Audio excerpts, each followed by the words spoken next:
और हम बात कर रहे हैं बढ़ते विश्वास की। बढ़ता विश्वास मुसलमानों का मोदी हुकूमत के तई। लगातार हम इस पर बात कर रहे हैं, बाकायदा तौर पर डेटा भी पेश किया गया हमारी तरफ से, और मैंने आपको बताया कि किस तरह से कौमी अक़लियती कमीशन जो है उसमें शिकायतें 2011-12 से अगर 2018-19 तक अगर हम कंपेयर करते हैं तो हम ये पाते हैं कि कांग्रेस के दौरे इख्तिदार में ये शिकायतें कहीं ज्यादा थी और मोदी हुकूमत के दौरे इख्तिदार में शिकायतें काफी कम हुई हैं। तो एक तरह से ये प्रूफ करती हैं कि किस तरह से विश्वास जो है वो बड़ा है। लेकिन कुछ वाजिब सवाल भी हैं जो पूछे जा रहे हैं, और ऋषि मिश्रा जो सीनियर जर्नलिस्ट उन्होंने सवाल पूछे हैं, आप जवाब देना चाहते हैं, फिर मैं आपके पास आऊंगी गुलेज साहब। हाँ नहीं, मैं ये कहना चाह रहा हूँ इसमें, गुलरेज भाई एक सेकंड का वक्त दें मुझे। आपका जो सवाल है ऋषि भाई बिल्कुल मैं समझता हूँ जायज़ है और आपने हक की बात करी, लेकिन मैं यहाँ एक बात कहना चाहता हूँ। देखिए, बीजेपी एक मुख्तलिफ किस्म की पार्टी है। ये हिंदू मुसलमान सिख ईसाई करके बात नहीं करती है, ये सभी तबकों को साथ लेके चलती है। जैसे एक नारा दिया गया कि सबका साथ सबका विकास, और ये जो नारा है मौलाना आज़ाद से लिया है हमारे वज़ीर आज़म साहब ने, वो भी यही कहते थे कि हम सब एक साथ हमें मिलके चलना चाहिए। तो हिंदुस्तान को मानते थे कि this is a land of peace. देखिए क्या है, एक हमारे अंदर भी कुछ थोड़ी सी कमी है। मैं बताऊं ऋषि भाई कि हम जब इलेक्शन आते हैं ना, हम लोग ये कहते हैं कि वो आदमी, वो कैंडिडेट, वो पार्टी जो बीजेपी को हरा सके उसको वोट दे दो। आखिर ऐसी क्या बात है? देखिए सियासत में एक मिनट मैं बात पूरी कर लूँ, आप कहिए अपनी बात। सियासत में कोई अनटचेबल नहीं होता, अछूत नहीं होता। अगर कांग्रेस का अच्छा है कैंडिडेट उसको दो, सपा का अच्छा है उसको दो, भाजपा का अच्छा है, लेकिन वहाँ मुस्लिम मोहल्लों में ये शोर मच जाता है, अरे जो बीजेपी को हरा दे, तो इससे एक नेगेटिव इम्पैक्ट पड़ता है। तो अब आप समझ जाएं कि क्यों जो है हम लोगों को टिकट कम दिया जाता है। लेकिन मैं समझता हूं अब ये नए जाविये की पॉलिटिक्स है, नई सियासत है। इसमें जितने मुसलमान ज्यादा जुड़ेंगे बीजेपी से, जितने परिवार से ज्यादा जुड़ेंगे संघ परिवार से, मेरे ख्याल से पुल बनेंगे। और जो शिकायत है आपकी ऋषि साहब, इस शिकायत का भी मैं समझता हूं इजाला होगा। ज्यादा से ज्यादा लोगों को जुड़ना चाहिए। देखिए, कांग्रेस से हम सब लोग जुड़े रहे, 60 साल हमने देख लिया, उसको आजमा लिया। उसने हमें बतौर, आप ही ने कहा था, बतौर वोट बैंक इस्तेमाल किया। ना उर्दू का कुछ किया, ना हमारे बच्चों को अच्छे उन्होंने इंस्टीट्यूशंस दिए, ना हमें अच्छी नौकरियां मिली। यानी कि हमारे आज भी 60-70 साल बाद कांग्रेस की वजह से हमारे हाथ में, मुस्लिम कम्युनिटी के हाथ में क्या है? प्याला है। सच्चर कमेटी दे दी, फला कमीशन दे दिया, श्री कृष्णा कमीशन दे दिया, उससे ज्यादा हमारा उन्होंने कुछ नहीं किया। मैं एक एग्जाम्पल देके मोदी जी का बात को खत्म करूंगा। जब नए नए मोदी जी वजीर आजम बने थे तो गुजरात के कुछ मुस्लिम पतंग वाले जो पतंग बनाते थे वो उनके पास गए, जी हमारी इंडस्ट्री जो है बिल्कुल फेल हो रही है, हमारी मदद कीजिए। तो उसी वक्त, यानी नए नए आए थे, उन्होंने 50 करोड़ उनको 50 करोड़ की मदद की। लेकिन कभी उन्होंने ये नहीं कहा मोदी जी ने कि मैंने मुसलमानों को, और बुशरा आप कह रही थी कि क्या मोदी जी मुसलमानों के जरिए नया वोट बैंक क्रिएट कर रहे हैं? नहीं, हरगिज नहीं। मोदी जी ऐसे प्राइम मिनिस्टर हरगिज नहीं है जो कोई वोट बैंक क्रिएट करेंगे। उनका जो नारा है सबको साथ लेके चलने का, उसी पे वो चल रहे हैं। उसमें वो मुसलमानों को भी साथ लेना चाहते हैं, हिंदुओं को भी, सभी तबकों को। तो मैं समझता हूं आपकी ये शिकायत ऋषि साहब कुछ दिनों में चली जाएगी, क्योंकि मुसलमानों को भी अब टिकट दिए जाएंगे। जी, लेकिन खुद वजीर आजम ने खुद कहा था, जब छल में छेद की उन्होंने बात कही थी, उन्होंने कहा कि जो हमारे साथ है वो तो है ही, लेकिन जो हमारे साथ नहीं है हम उनको भी साथ लेकर चलेंगे, उनका विश्वास भी जीतेंगे ताकि वो उनके साथ खड़े नजर आए। जाहिर सी बात है, एक पॉलिटिकल पार्टी अगर ये कह रही है तो उसका मतलब यही है कि एक वोट की तरह वो उनके साथ आए। साथ का मतलब ये भी होता है। ऋषि जी आपने जवाब दें, फिर उसके बाद मैं उनके पास जाऊंगी। देखिए, मैं आ रही हूं गुलेज साहब। सर ने बिल्कुल सही कहा है कि जब चुनाव आते हैं तो एक माहौल बनाया जाता है, खासकर मुसलमान वाले जो एरिया हैं उसमें माहौल बनाए जाते हैं कि अगेंस्ट द बीजेपी वोट किया जाए। ये बिल्कुल सही बात है कि आप अच्छे उम्मीदवार को चुनिए, चाहे वो किसी भी पॉलिटिकल पार्टी से हो। हाल में एक बयान आया था कि समाजवादी पार्टी के अध्यक्ष का कि मायावती जी को कन्विंस किया गया था अखिलेश यादव की तरफ से कि मुसलमानों को टिकट ना दिया जाए। तो कहीं ना कहीं जो है आप मुसलमान को टारगेट करते हैं, लेकिन भागीदारी देने से क्यों बचते हैं? चाहे वो सपा हो या बसपा हो, आप इस बार का टिकट देख लीजिए। सिर्फ बीजेपी की इस चीज पर आलोचना की जाती है, मैं इससे सहमत नहीं हूं। आप सपा, बसपा, आरजेडी, कांग्रेस का टिकट देख लीजिए, कितने लोगों को आपने टिकट दिया। तो एक वोट बैंक के रूप में आपने तो यूज किया, लेकिन जब आपको उनको भागीदारी देने की बात आती है तो आप पीछे हट जाते हैं। तो कहीं ना कहीं हर पॉलिटिकल पार्टी को, सिर्फ बीजेपी को इसके लिए टारगेट नहीं किया जा सकता। नहीं, बहुत अच्छी बात कही ऋषि भाई ने, हर पॉलिटिकल पार्टी को कहीं न कहीं भागीदारी देनी होगी,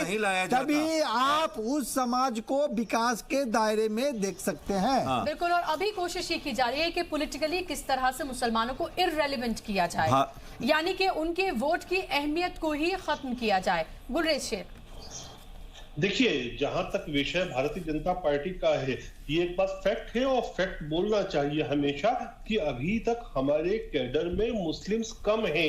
वो कैडर में ही टिकट मिलेगा, वो कैडर में विनेबिलिटी जो जितने लायक कार्यकर्ता होगा उसको टिकट मिलेगा। लेकिन जैसे जैसे ये ग्राफ में वृद्धि होगी, डेफिनेटली टिकट्स की संख्या भी बढ़ेगी, प्रतिनिधित्व भी बढ़ेगा। लेकिन उसके उपरांत भी मैं एक बात कहूंगा, मैं 2014 से ही बात करता हूं। 2014 में हमने 9 या 10 टिकट दिए थे लोकसभा में, बदकिस्मती से न शाहनवाज भाई और न कोई और भी जीत पाए। लेकिन उसके उपरांत भी पार्टी ने क्या किया, नजमा बाजी को भेजा राज्यसभा, उनको मंत्री बनाया, मुख्तार भाई को मंत्री बनाया, राज्यसभा भेजा, एमजे अकबर साहब को फॉरेन मिनिस्ट्री दी, राज्यसभा भेजा। तो इस प्रकार से पार्टी रिप्रेजेंटेशन दे रही है। लेकिन जिस प्रकार जैसे जैसे कार्यकर्ताओं के संख्या में वृद्धि होगी, तो उन्हीं में से ही, उसी कैडर में से टिकट लेने वाले निकलेंगे और हम उसके लिए लगे हुए। अब आपको एक बताऊं मैं एक बार कि मध्य प्रदेश में हम लोगों ने एक अच्छा काम शुरू किया है, माइनॉरिटी मोर्चा ने हमारे। तो उम्मीद करें कि गुलरेज भाई को मध्य प्रदेश से टिकट मिलेगा, एमपी या विधायक का। देखिए, उम्मीद तो दुनिया का है सर, मुझे तो पूरी उम्मीद है। बिल्कुल, चलिए हम भी आपको नेक ख्वाहिशात हम आपको पेश करते हैं। लेकिन गुलरेज साहब, मेरा सवाल आपसे, एमपी में मध्य प्रदेश में जुमे की नमाज के बाद जो मुस्लिम बहुल्य क्षेत्र है, वो जो बड़ी मस्जिदें हैं, उसके बाहर स्टॉल लगेंगी कि स्टॉल में बताया जाएगा कि क्या क्या योजनाएं हैं केंद्र सरकार की। क्योंकि होता क्या है कि मुस्लिमों के लिए योजनाएं बहुत सारी बन जाती हैं, लेकिन हमारा समाज इतना पढ़ा लिखा नहीं है, तो वो योजना का लाभ लेने से वंचित रहता है। वो जान ही नहीं पाता कि सरकार की योजनाएं क्या है। तो ये काम भी भाजपा कर रही है जी। हाँ, ये बहुत ज़रूरी काम है और मैं समझता हूँ गुलरेज साहब, इस काम को मुख्तार अब्बास नकवी साहब को संभालना चाहिए। सारे उर्दू और कम से कम हिंदी अखबारात में जो भी उनकी योजनाएं हैं, जो भी उनके प्रोग्राम्स हैं, उन तक पहुँचने चाहिए। क्योंकि देखिए, माइनॉरिटी कमीशन, मान लीजिए दिल्ली का माइनॉरिटी कमीशन है या कहीं का भी है, तो जितनी स्कॉलरशिप्स हैं वो लोगों तक नहीं पहुँच पाती, क्योंकि उनको नॉलेज ही नहीं है, उनको पता ही नहीं है किस तरह से क्या क्या कागजात चाहिए, क्या क्या जमा करना है। तो मेरा ख्याल ये है कि आपकी अच्छी राय है और इस काम को माइनॉरिटी मिनिस्ट्री को बहुत सीरियसली अगर ले लें तो बहुत लोगों को फायदा पहुंच सकता है, खासतौर से तालीम के मैदान में, नौकरियों के मैदान में और दूसरे जो मैदान है उनमें भी। ऋषि मिश्र साहब, अगर हम अभी देखते हैं, अभी एक बागपत का एक मामला सामने आया था जहां एक मौलाना साहब थे जिनके साथ लिंचिंग की वाकयात होते होते एक तरह से हम कह सकते हैं बच गई, वो अपनी जान बचाकर वहां से भागे। वहां पर जब जमीयत उलमा हिंद के रियासती सेक्रेटरी हैं शाहिद त्यागी साहब, जब वो वहां पर पहुंचे और मीडिया ने उनसे बात की, तो उन्होंने बहुत खूबसूरत बात की। उन्होंने कहा कि श्री राम जो हैं वो हमारे भी बड़े हैं, हम भी उनका इज्जत और एहतराम करते हैं। वो तमाम हिंदुस्तानियों के, जिसमें मुसलमानों को भी शामिल किया, उनके आदर्श हैं और हम कभी भी किसी दूसरे के देवी देवता या किसी के भगवान या किसी की हम बेहुरमती या उनके बारे में कोई भी किसी तरह के नाजिबा अल्फाज का इस्तेमाल नहीं कर सकते हैं। लेकिन आप दूसरी तरफ देखें कि वहीं कुछ लोग ऐसे हैं जो नहीं चाहते हैं कि मुल्क में सुकून रहे, अमन रहे, और वो उसी राम के नाम को जय श्री राम से लोगों से कहलवाने के लिए उनको मारते पीटते हैं। बिल्कुल, देखिए बुशरा जी, ये देश अब्दुल हमीद का रहा है, ये देश अब्दुल कलाम का रहा है, ये देश बिस्मिल्लाह खां का रहा है। बिस्मिल्लाह खां के बारे में आपको बताऊं कि बिस्मिल्लाह खां आजान से पहले मंदिर जाया करते थे, गंगा आरती किया करते थे। तो ऐसे लोगों को, जो ऐसे लोग हैं जो देश को धर्म के नाम पे बांटना चाहते हैं, उनके चेहरे पे करारा तमाचा है कि आप देखिए, हमारा जो देश है गंगा जमुना का तहजीब रही है, गंगा जमुना की संस्कृति को फॉलो करने वाली देश रही है।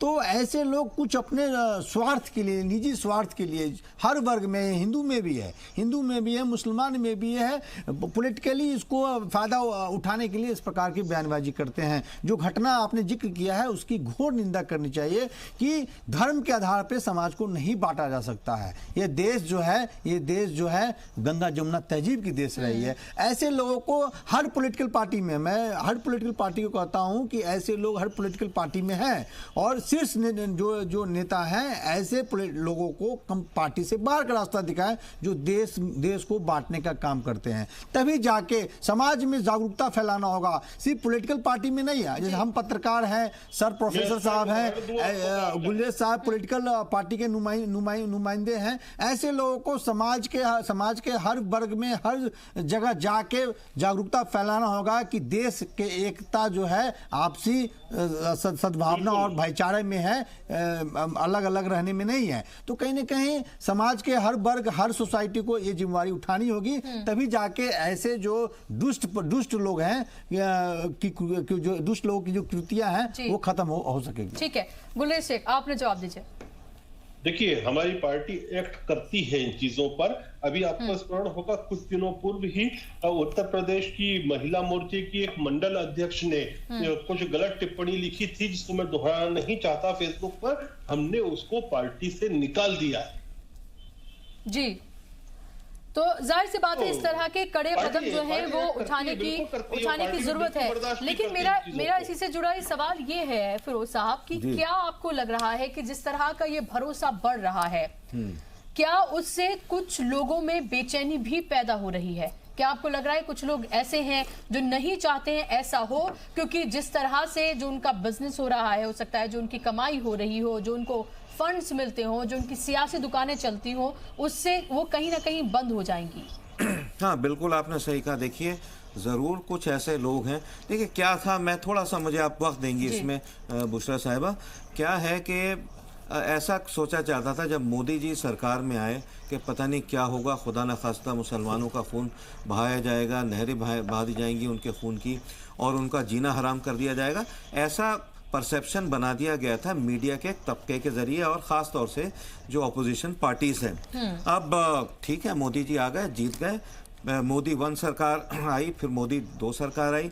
लोगों ने देखा ना तो मुसलमानों के खूनों की नदियां बहाई जा रही हैं, ना कोई ऐसा नुकसान पहुंच रहा है। उनके सारे इदारे चल रहे हैं, चाहे माइनॉरिटी इदारे हों, मदारिस हों। अल्लाह का शुक्र है इस साल हमारे जो IAS में बच्चे आए हैं 5.2% आए हैं, आज तक सबसे बड़ी परसेंटेज है ये।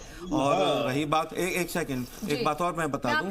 हाँ, हमारी जो ये इमलाक है वक्फ की, ये बड़ी मैं तारीफ करना चाहूँगा बीजेपी की कि 5.76%, 5.76 लाख जो हमारी इमलाक थी, जो हमारी प्रॉपर्टीज़ थी वक्फ की, जो बर्बाद हाल थी, उनको जो है डिजिटाइज कर दिया गया है।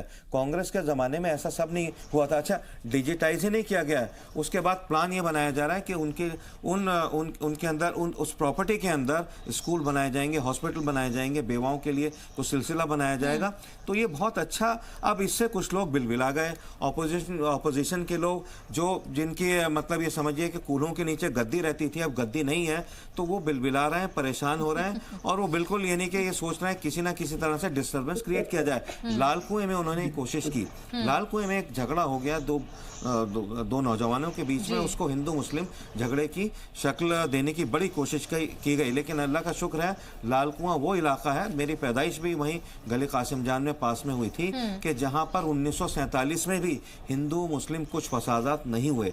तो लोग बहुत होशियार लोग हैं और इस बात को समझ गए कि मोदी जी सबको साथ लेके चल रहे हैं, मुसलमान अब उनकी तारीफ कर रहा है, तो कहीं ना कहीं गड़बड़ पैदा की जाए और दुश्मनी पैदा की जाए दोनों तबकों में। हिंदू और मुसलमान बड़े प्यार मोहब्बत से अब रह रहे हैं। आम इंसान है, वो चाहे किसी भी मजहब का, हिंदू है, मुसलमान है, सिख है, ईसाई है, वो कभी ये नहीं चाहेगा कि इस तरह की कोई भी आपसी रंजिशें पैदा हो और दिलों में फर्क पैदा हो, क्योंकि जाहिर सी बात है हम इस तरह से आपस में बुने हुए हैं, हमारा ताना बाना इस तरह से है कि कोई बहुत कोशिश भी करे तो उसको वो तोड़ नहीं सकता है।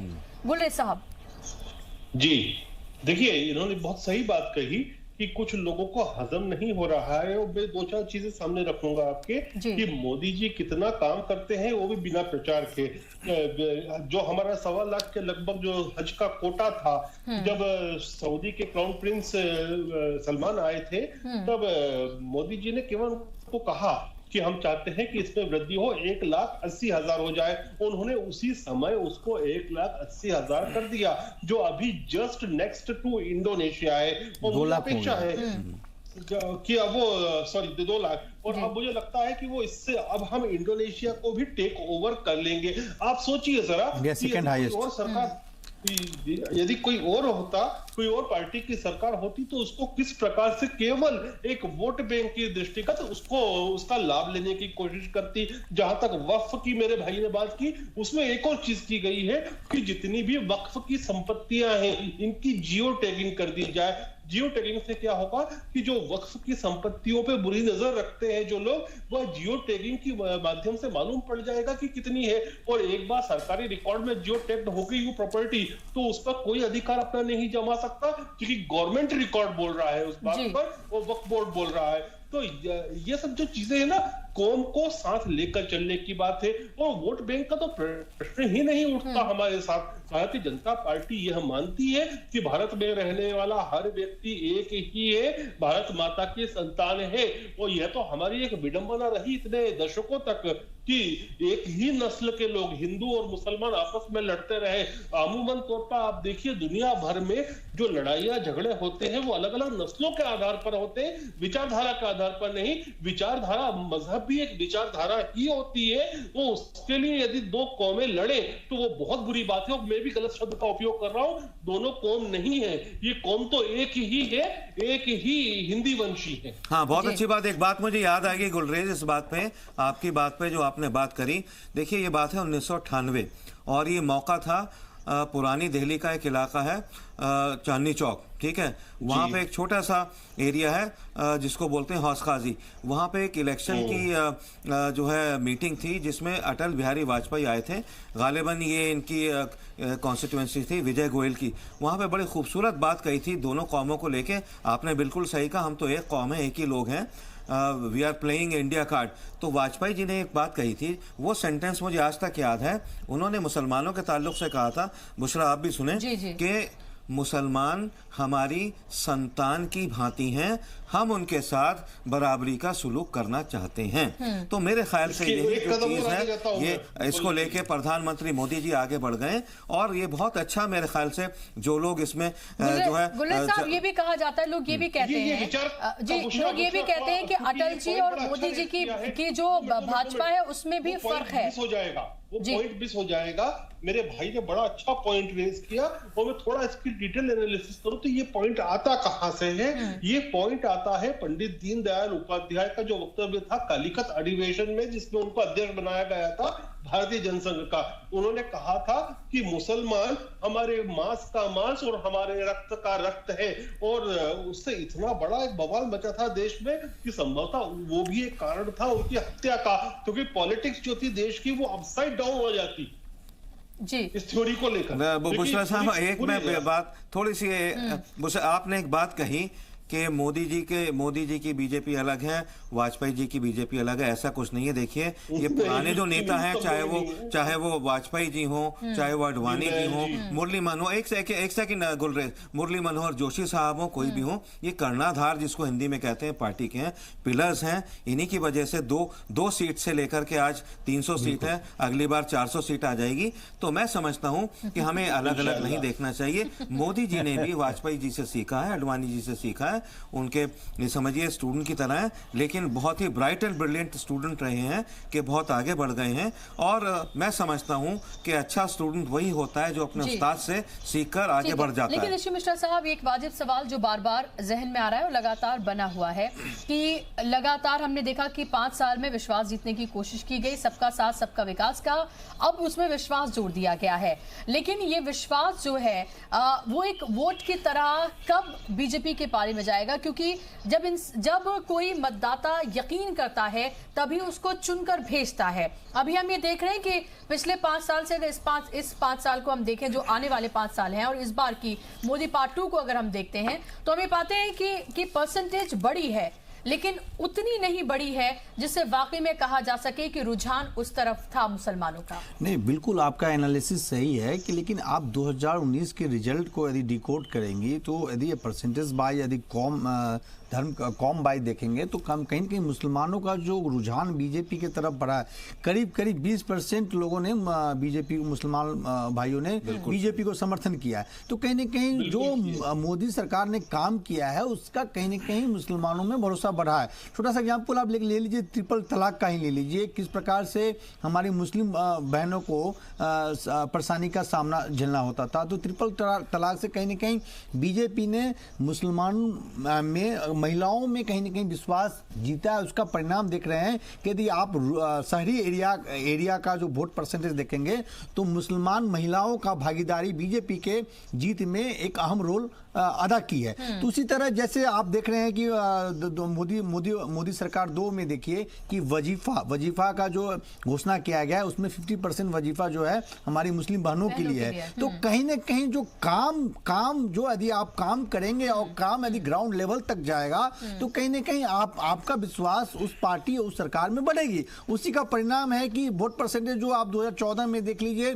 काफी कम था, वो 2019 में जाके 20% हो जाता है। तो आगे लोकसभा चुनाव में जिस प्रकार से मोदी सरकार काम कर रही है, इसी की बेचैनी जो है अन्य पॉलिटिकल पार्टी में है, जो कहीं न कहीं मुसलमानों को वोट बैंक के रूप में देखते थे। तो कहीं न कहीं जो छल में जो छेद करने का काम जो सरकार कर रही है उसी का कारण है। अभी बाकी पार्टियां एक तरह से डेड नजर आ रही हैं, यानी कि वो अपने खुद की वजूद की लड़ाई लड़ रही हैं, और वो उस तरह से कोई भी इशू, न सिर्फ मुसलमानों का बल्कि अगर हम नेशनली कोई भी इशू अगर हम देखते हैं तो एक तरह से गायब है, नदारद है। उस तरह से पार्लियामेंट में भी वो इश्यूज नहीं उठाए जा रहे हैं, जो कि एक हेल्दी डेमोक्रेसी के लिए ठीक नहीं है। क्या आप इसकी भी एक वजह मानते हैं कि लोगों को लगता है कि भाई जहां पावर का सेंटर है फिलहाल उसी तरफ ज्यादा राग़िब हुआ जाए, कम से कम लोगों के काम तो होंगे? इसमें एक बात कहूंगा मैं ऋषि, 1 सेकंड आपकी इजाजत से। जी। देखिए, पिछला जो इलेक्शन लड़ा गया ना, उसमें अपोजिशन का एक ही मुद्दा था, मोदी को हटाओ, मोदी को भगाओ। यानी कि उनका कोई ऐसा मुद्दा नहीं था कि डेवलपमेंट हो, प्रोग्रेस हो, आगे बढ़ो, ये स्कीम हो। हर आदमी, 22 प्रधानमंत्री तैयार थे, यानी देश का बंटाधार करने को बिल्कुल तैयार थे। ये चीज पब्लिक ने समझ ली और लोगों ने यह भी देख लिया किस तरह से प्रधानमंत्री मोदी जी ने तमाम दुनिया में हिंदुस्तान का सर ऊंचा किया है। मैं समझता हूं सारे ही प्रधानमंत्री बहुत काबिल हमारे रह चुके हैं, उन्होंने हिंदुस्तान का सर ऊंचा किया। लेकिन जिस तरह से जो पोजीशन हिंदुस्तान की मोदी जी ने बनाई है, ना तो पंडित नेहरू ने किया, ना वो इंदिरा गांधी ने, ना ही किसी और प्रधानमंत्री ने। तो मैं समझता हूं कि इस बात को देखा लोगों ने, और ये भी देखा कि किस तरीके से ये मोदी जी को डिमोनाइज कर रहे हैं। सुनिए, मोदी जी ने जब खुद को, सुनिए, मोदी जी ने जब खुद को चौकीदार कहा तो मोदी जी को चोर कहा जाने लगा। तो ये चीजें लोग समझ गए। पब्लिक जो है बेवकूफ नहीं है, पब्लिक समझती है क्या है। जैसा ऋषि ने बिल्कुल सही कहा कि पहले तकरीबन 8-10% जो है मुस्लिम वोट जाता था बीजेपी को, हमेशा गया है, चाहे बीजेपी हो, शिवसेना हो, संघ परिवार की जितनी पार्टियां, मुसलमान वोट देता चला है। अब वो वोट परसेंटेज बढ़ के अपना 15, 20, 21, 22% हो गया है। तो इससे बड़ी बेचैनी हुई है अपोजिशन के अंदर। इसका सीधा एग्जाम्पल आप देख लीजिए, यदि बिहार का ही सीमांचल एरिया जो मुसलमान बेल्ट माना जाता है, यदि वहां के सीट को एनालिसिस करेंगे उसरा जी, तो आप देखिए कि एक सीट सिर्फ किशनगंज का छोड़ के बाकी कटिहार और बाकी जो क्षेत्र हैं, वो अररिया हो गया, सब बीजेपी के पाले में गई है। तो कहीं ना कहीं, और वहां जो है मोर देन 50% मुसलमान है। तो कहीं ना कहीं ये साबित करता है कि मुसलमान का जो विश्वास है बीजेपी में बढ़ी है। उसी का रिजल्ट है सीमांचल में आरजेडी कांग्रेस सफल हो गई। यूपी के अंदर 36 ऐसे जिले हैं, 36 सीटें हैं एमपी की ऐसी जहां मुस्लिम बहुल एरिया है, जैसे आपने कहा, वहां से भी कोई सपा बसपा का नहीं, उन मुस्लिम इलाकों से भी बीजेपी की सीट वहां पे आई। इसका मतलब है मुसलमानों ने काफी अच्छी परसेंटेज। यही तारिक अनवर जैसे नेता, तारिक अनवर जैसे जो मुसलमान चेहरा है, वो हार गए कटिहार से। तो कहीं ना कहीं जो बीजेपी ने काम किया ग्राउंड लेवल पे, उसी का परिणाम एक वोट परसेंटेज जो है 8 से 20% आपको देखने को मिल रहा है। गुले साहब, डेफिनेटली वोट परसेंट जो है वो 8 से 20 तक गया है। और इसमें भी यदि आप जेंडर डिवीजन करेंगे तो महिलाओं का वोट जो है वो 30 और भी से 35%, हाँ वो और भी ज्यादा मिलेगा आपको। और मैं एक बात कहना चाहता हूं आपके माध्यम से कि आने वाला समय भारत के मुसलमान के लिए बहुत अच्छा रहना है। और अभी मैं इन पर्टिकुलर मुसलमानों के लिए बात कर रहा हूं कि 2 लोगों ने मुसलमानों को सबसे ज्यादा नुकसान पहुंचाया था, उस नुकसान को हम ठीक कर रहे हैं, वो करेंगे। वो 2 लोग कौन थे? 1947 में मोहम्मद अली जिन्ना ने पहुंचाया था और 86 में राजीव गांधी ने पहुंचाया था। और उसकी हम आज तक खेत काट रहे हैं, जो जहर उन्होंने बोया था, अब उसको हम साफ करेंगे।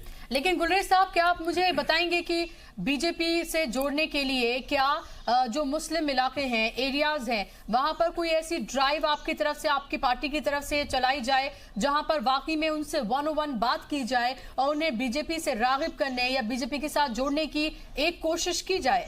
वो हो चुकी है बुशरा। अभी जो मेंबरशिप ड्राइव चल रही है ना, उसमें स्पेशल एम्फेसिस दिया जा रहा है कि मुस्लिम इलाकों में जाकर, डोर टू डोर जाकर अपने कार्यकर्ताओं को बढ़ाएं, मुसलमानों को सदस्य बनाएं भाजपा से। जी देखिए, इसमें एक बात और जोड़ना चाहूंगा। देखिए, कांग्रेस जो है, कांग्रेस को ऑन ब्लॉक मुस्लिम वोट देता चला रहे हैं। सबसे ज्यादा जो पिछले 60 साल में मुसलमानों ने वोट दिया है वो कांग्रेस पार्टी को दिया या the so called secular parties को दिया है। और आप अब ये देखिए कि लेकिन नतीजा क्या हुआ?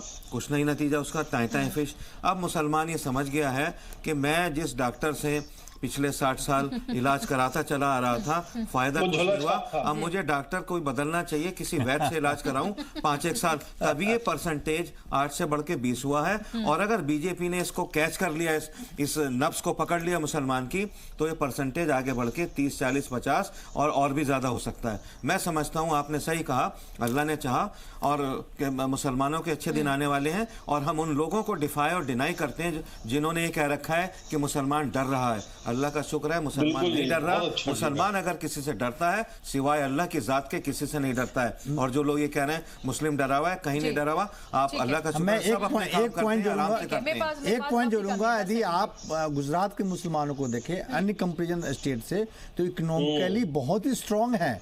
तो ये साबित करता है कि मोदी सरकार, यदि मोदी जी मुख्यमंत्री काल में ही देख लीजिए कि कितना उन्होंने डेवलपमेंट किया। यदि दंगा के हिसाब से देखिए तो जब तक मोदी जी गुजरात में रहे हैं, गोधरा के बाद एक भी दंगा नहीं हुआ। तो कहीं ना कहीं विश्वास तो इस वर्ग का बीजेपी के प्रति बढ़ी है, चाहे कांग्रेस इसे माने या न माने। आप तमाम मेहमानों का, गुलेज साहब वक्त की कमी है, बहुत शुक्रिया आप तमाम मेहमानों का इस चर्चा का हिस्सा बनने के लिए। और इसी के साथ हमारे आज के इस प्रोग्राम में बस इतना ही।